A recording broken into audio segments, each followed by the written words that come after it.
Whoa, good morning, YouTube. What's going on? It's your boy, Buddha, back in the building, feeling sinister, feeling wicked because you can see on my screen. Adis announced the next hero unit coming tomorrow after tonight's maintenance. We've got the newest character coming to the game, Degrogue. I don't want to get into who she actually is because I don't want to spoil any story spoilers for people who aren't trying to be about that life. But sadly, by watching this video, there may be slight spoilers ahead. So just keep that in mind. A very dope design, a very dope character. And I have looked at her kit already. And I gotta say, nothing blew me away from my first little view of it. But now we're going to take a deeper look, hopefully quickly, because your boy's got to stream. Your boy's got to stream in like 3 hours. So I need to get this done and up so we can take care of business. Let's check out what Degrogue is bringing to the table. Advocate of God Degrogue. Any trash that would dare defy the Lord will die by my hands. Oh, snap. Look at that artwork, son. Advocate of God Degrogue. Tyrant Judge. That looks like a nice little AoE attack. And then that looks like a nice frontal dark combo attack.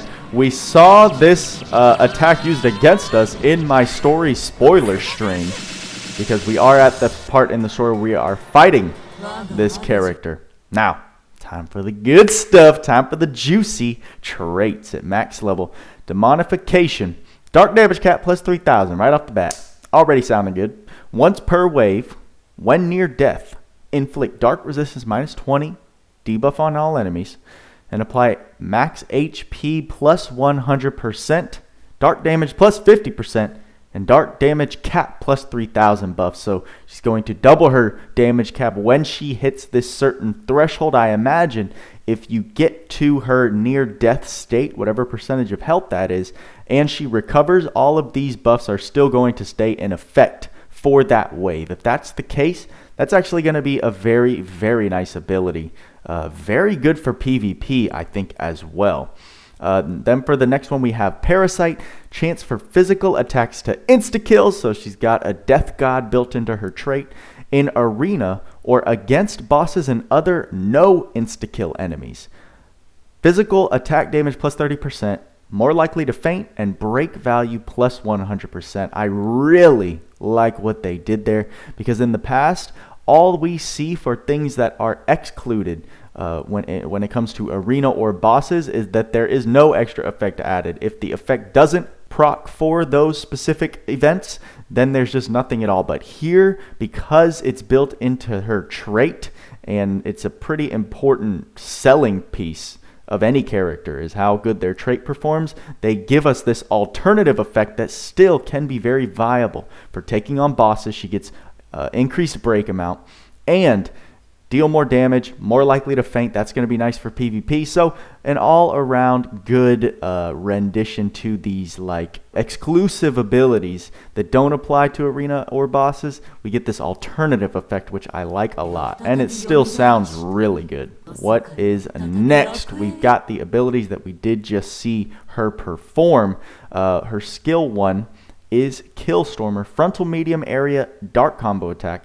Chance to reduce enemies' max HP, so you're going to decrease the max HP that a character can heal up to. Skill 2, Tyrant Judge, wide area dark combo attack centered on unit.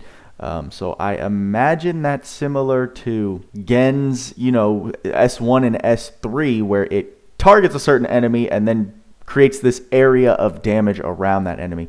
Chance to inflict illness. Okay, so Degrogue is giving off status ailments. Skill 3 is Vorpal Nebula. Instantly close the gap. That's amazing for any physical damage dealer. For a medium range dark combo attack, absorb 5% of damage dealt as HP. Okay, so she does have a built-in healing capability to her kit, which will be nice. If you stack that on top of Proud Force, that's only going to make her healing capabilities look better whenever she casts that specific skill. And then her special, Asmodeus. Powerful dark combo against a single enemy. We saw that. Reduced dark resistance and chance to inflict rot. Now, I've heard rot is a very, very nice ability. I don't know what it does off the top of my head.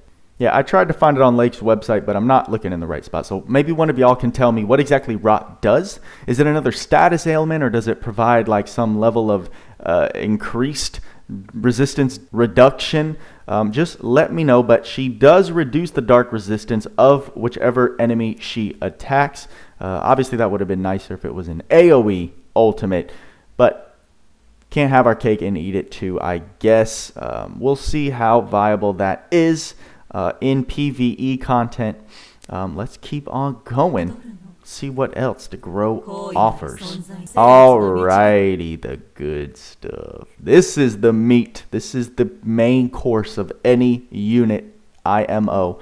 And that is her ability board. We're going to see the yellow skills are the skills unique to her that she's introducing.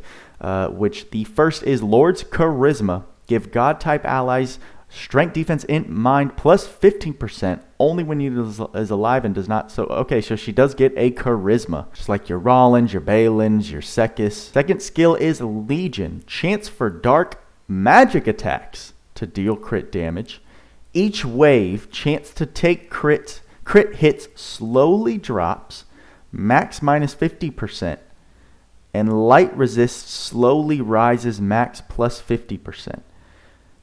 Okay, I remember reading this the first time around. So it's odd because she's a physical type damage dealer, but they're giving her this, dark critical coupled with this odd effect to me. Each wave, okay, so this is implied for PvE content. Each wave, chance to take crit hits slowly drops. Do you get crit in PvE content?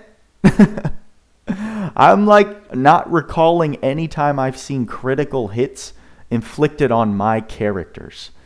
So that just confuses me a lot. And maybe I'm the only one. Maybe I'm just totally blanking on something. But if one of y'all can enlighten me as to where that will be useful, I would like to know. And light resist slowly rises. So that will be pretty nice, I guess, for difficult multi-wave story content. Or if you're taking on a light damage dealing enemy in tower at the end of the stage. Not something that I see is needed too much, but I guess may be useful in certain situations. Giga High Blazer is a magic spell, so all enemy strength minus 35%, so she's coming with some debuff capability. Giga Delay is another magic skill. SCT recovery speed minus 25% to all enemies. And this only applies in arena, which makes sense because it would have been nice if it applied in tower, I guess, as well. But I'll take it, I guess. There's a lot of I guesses in this video. You can already tell my impression of her based on the hype level. But she does give minus 25%. So she removes auto haste from the characters. And if they don't have auto haste, takes away some SCT recovery speed even more so. That's why I think Gen is going to be just this ultra useful unit in PvP, especially versus a character like this. If you can get enough mana to pop some glass records off, you can just manually charge people's SCT. You don't have to worry about it recovering quickly. So an interesting ability. We'll have to see how useful that is in application. Then she's got Evil Absorption, which is a skill. When taking physical/magical damage, chance to recover 50% of the damage as HP. That is a very nice tanky spell or a skill right there. That will be very useful for her survivability. Dark Lancer is after that. When a spear is equipped, dark physical attack damage plus 20%, physical damage cap plus 2,000, and break value plus 50%. So she's breaking a lot based on her initial trait and her damage caps. She's going to be a very solid breaker with these nice damage caps. I mean, in total, what have we done? 3,000, 3,000, 2,000? So inherently, she has the capability of already dealing plus 8,000 on top of her damage, which is a very nice damage cap so far. Then we've got Black Hole, which is another magic skill. This is the magic attack that is unique to her. Powerful dark attack to all enemies and chance to inflict silence. So she's going to stop sorcerers, hopefully, in PvP. I think I see a lot of usefulness in PvP, since unbeknownst to why, in my case, there's a lot less damage being dealt in PvP. You're not seeing damage caps all over the screen. There seems to be this damage reduction, or maybe it's just the way the stats calc in PvP. So, trying to do double max caps with dual wield in arena doesn't seem as much of a thing to me as making use of utility, making sure your units can survive damage and tank. So maybe this character is going to provide a lot of utility and survivability in the arena area. I'm not sure. This is just me speculating off of initial impressions, but I'm also looking at this magic attack that she has, and it may be able to stop the enemy team from, casting those blizzards and annoying spells that flinch your units all day long. Diabolos is after that. Skill attacks have a chance to greatly reduce defense / attribute resistances and then deal damage. So that she's got a built-in attribute to her kit that mimics the attribute on top of the weapon, the dark horn spear or something like that. It's whatever the Arc Ether reward you get from Unchained Beast, which is regarded as a very good weapon. So having this attribute built into her does speak for itself. She's also got Mimicry Soldier built into her kit. Add soldier type to unit. Now, I don't know why you would ever activate this in PvP, because you got everyone and their mother running around with Soldier Slayer. So maybe I don't know. I don't see the angle on this being beneficial. And then for skills that we have seen before, Anulamelth. So she's going to be lowering status ailment resistances. Critical up 2 and 3. That's nice. Aim vitals. Okay. Human Slayer is big. Household of Ruin. I actually don't know what that skill does. Corrosion Fang, I believe, gives you increased damage depending on if the enemy's poisoned. She comes with Auto Haste, which is nice. Dark Drive, Dark Attack Raise 2. Those are all heavy skills, so she's got a lot of SC saves in that area. Blood Force for some more HP absorption upon damage, I believe. A movable object, high level magic chant, blessed speed, two-handed spear. So they're pushing a single wield kit for this unit. I think they want you to make her more of a tank / debuffer based on everything I'm reading right now. She also got Spear Boost, Spear High Boost, and Breaker. So she's got this weird kit that I'm not used to giving a high evaluation for, which, is partly because I think of my naivety in being how new I am. I'm looking for what's going to hit the most and hit the hardest, especially being the melee damage dealing lover that I am. That's not what this character is screaming at me. Now, she does have a lot of, what could be seen as nice damage raising effects. She's got a lot of damage cap. She's got Dark Drive, Dark Attack Raise 2. She's got her Spear Boost, her Spear High Boosts, and a lot of breaking potential. However, it doesn't seem like you get the full use of this character's kit by slapping dual wield on her and trying to deal the most damage. It seems like you do want to try and focus some efforts on bringing out her debuff capabilities and making her much more tanky, because she's got Blood Force, she's got this Evil Absorption, chance to recover 50% of the damage is HP. They want you to use a single spear on her because they have two-handed spear, and we're going to see the arc that's coming with her, which I think also promotes not using dual wield. That's coming, I believe, right after this. But her kit, that's what it tells me, especially since they want you casting with her. She's got a movable object. She's got high-level magic chant. So they want you making use of these debuff skills and this one-off dark magic attack skill that she comes with, which I don't know if she's going to build her, if she's going to scale 1-to-1 when it comes to dealing damage with her physical attacks, but that's the only way that her black hole magic spell is going to be truly viable, in my opinion. I mean, maybe the utility of it, the chance to inflict silence, is all you care about, so you don't really care how much damage it does, but it's still something that I think about. So it's a very different unit than we've seen before, and one I feel like I really need to see. I need to see what the pros, what Crypt can do in Arena with her, what tweaks can come up with in PvE with her. So that's kind of where what I'll be waiting for to give my final verdict at this point in time.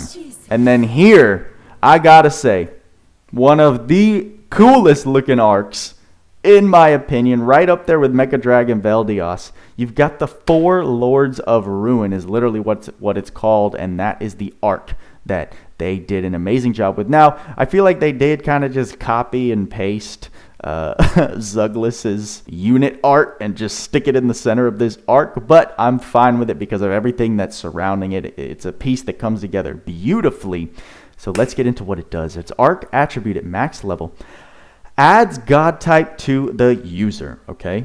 When 4 God type allies are alive, strength, defense, int, mind, plus 20% to the unit that it's equipped to. Now, before I even continue, I just want to say, and I know I'm being a little pessimistic boy, I'm being a little sour Sally, but man, if that was to the whole team, like if you could attach God type to all your allies and then they all get this 20% buff to their stats, this would be a top tier arc. No questions asked.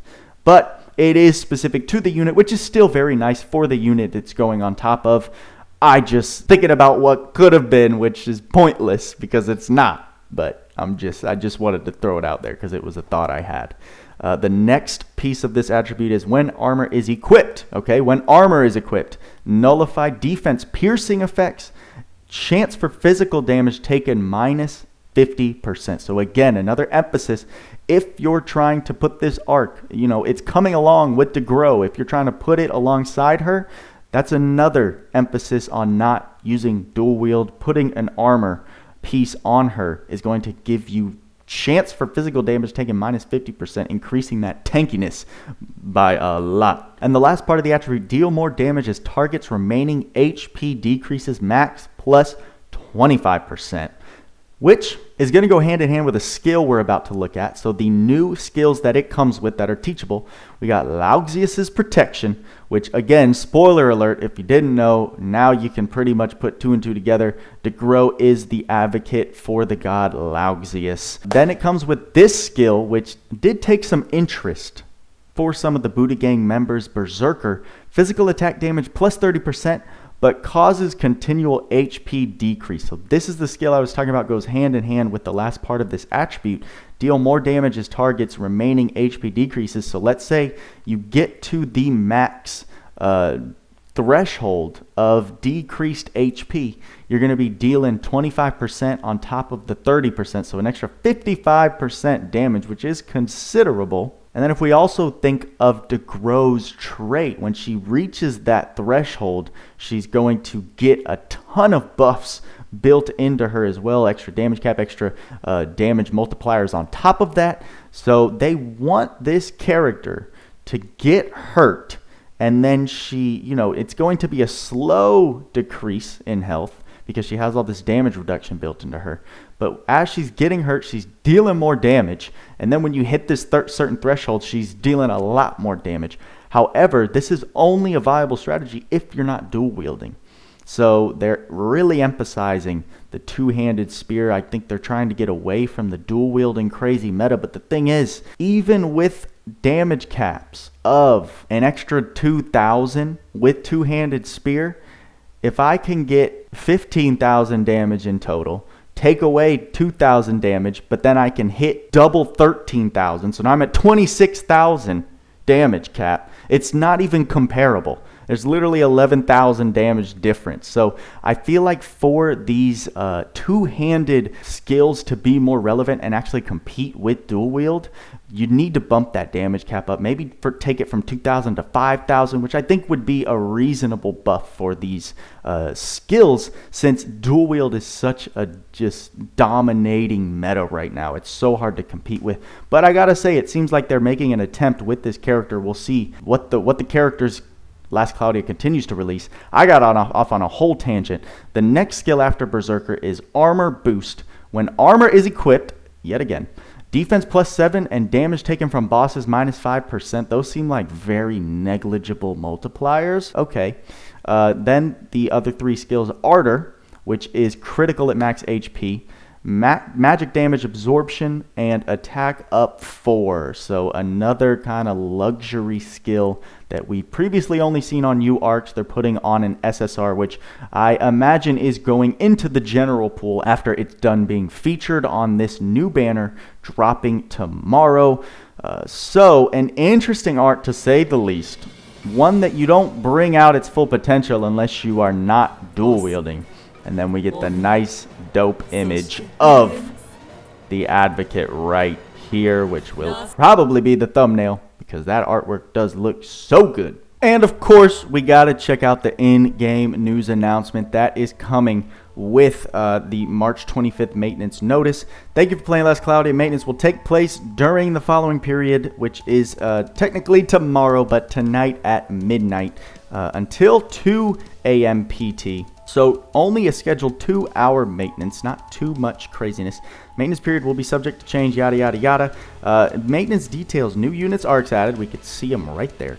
Gacha updates, event updates, shop updates, and bug fixes. Now, I actually do want to look at that at the end of this notice to see if there is something to be interested in. We can see the in-game icons for Degrogue and the new arc coming very nice looking. An above you new unit and arc will be added. Advocate of God Degrogue, Descent of Heroes, so she is limited, keep that in mind. There is the gacha banner image for Degrogue coming into the game. The 1-lap step up is going to include that free 10 spin at the end there, so you're going to get a total of 20 pulls for the cost of 10. I will most likely, I am definitely going to drop another 10 piece in order to do this, because what is that? 1,200, 100, 1,300 crystals. I believe I still have some paid crystals left over from my previous $10 purchases that I kind of throw at Adis every now and then. So buying another 960 plus whatever I have left should give me enough to do a rotation on this gacha, which is definitely worth it in my eyes. You can see kind of blacked out up there. We've got that 90,000, so we've got that pity mark ready for the 2-year Annie coming. I mean, I'm all in with that banner. You can already tell I've got the amount of crystals to pity. Even if whatever is coming sucks and it all sucks, I'm all in for it. So Adis, I hope you don't do me wrong. Bring me some heat, but that's not what we're focused on. Very happy that this is going to include that free 10 spin at the end. I know a lot of people are going to get Degrogue / or the arc because of that. The shop update, don't forget, with every new character Adis brings, you can go into the shop and pick up your free 30 souls of that character and some extra enhancement materials, just some very basic small amount, but every little bit helps in the long term, so make sure to grab that every time it comes around. Okay, I'm just going to skip to the end. These are the bug fixes I wanted to pay attention to. If you look at the third from the last bullet point, in skill descriptions, extra attack wordings were edited to be more consistent. In skill descriptions, extra damage wordings were edited to be more consistent. So that is an issue that I've heard many times come up from long-term players and veterans. Last Cloudia seems to use multiple phrases to describe the same thing, which has kind of made the LC community come up with their own term to describe that one mechanic. In particular right here, extra attack, extra damage. I think there are a couple other ways that Adis has it described in the game. Those are what's known as pursuit attacks, and those are going to be those damage numbers numbers that are a fraction of the damage dealt. Not like dual wield, which just literally doubles your hit count, but things like impact, dual impact, double impact, triple impact, where you kind of hit the enemy and then you see a number bounce off that's a fraction of the amount. Those are your pursuit, your extra attacks. And it seems like Eidos is going to roll out a little, bug fix here where they try and be more consistent with their descriptions, which I think would be really nice. Hopefully things like what we discussed about on the latest podcast with Icy Guardian. Icy Guardian states that it turns your criticals into ice attribute attacks, which is not what it does at all. What it actually does is it deals half of the amount of your critical damage as one of these pursuit attacks, which happens to have the ice element attached to it. So that is a huge difference in interpretation when you're reading that. Hopefully that's what they're going to change, things like that are just blatantly wrong in description. So I'm got my fingers crossed. I just wanted to look at that and take note of it, because it may fix a lot of poorly translated things that Eidos hasn't fixed for a while now. That is the latest news on Degrogue. Are you excited? Are you pulling for her? What do you think of her kit? Are you going to try? Do you think the same as me? Is she kind of this tank breaker debuffer hybrid kind of character with these weird damage multipliers built into her?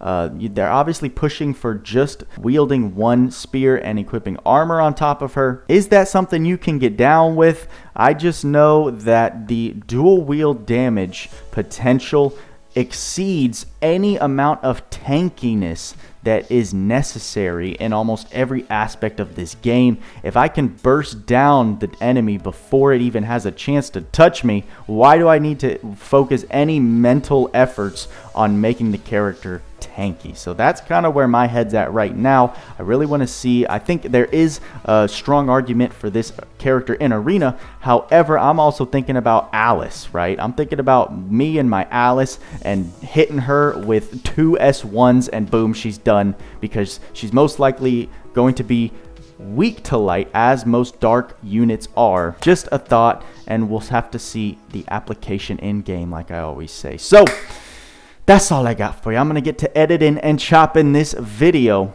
so that I can get ready for our live stream that I'm doing at 12 p.m. Eastern Standard Time. That's in just under 3 hours from the time I'm recording this and stating this. So I hope to see y'all there. We're going to be grinding out the final Jalabanga multiplayer since it goes away after the maintenance tonight. Keep that in mind. How you doing on multiplayer? I guess I'll talk to you then. See you then. I got to end the video. So, y'all know what I say. Work hard, play harder. See you in the next one.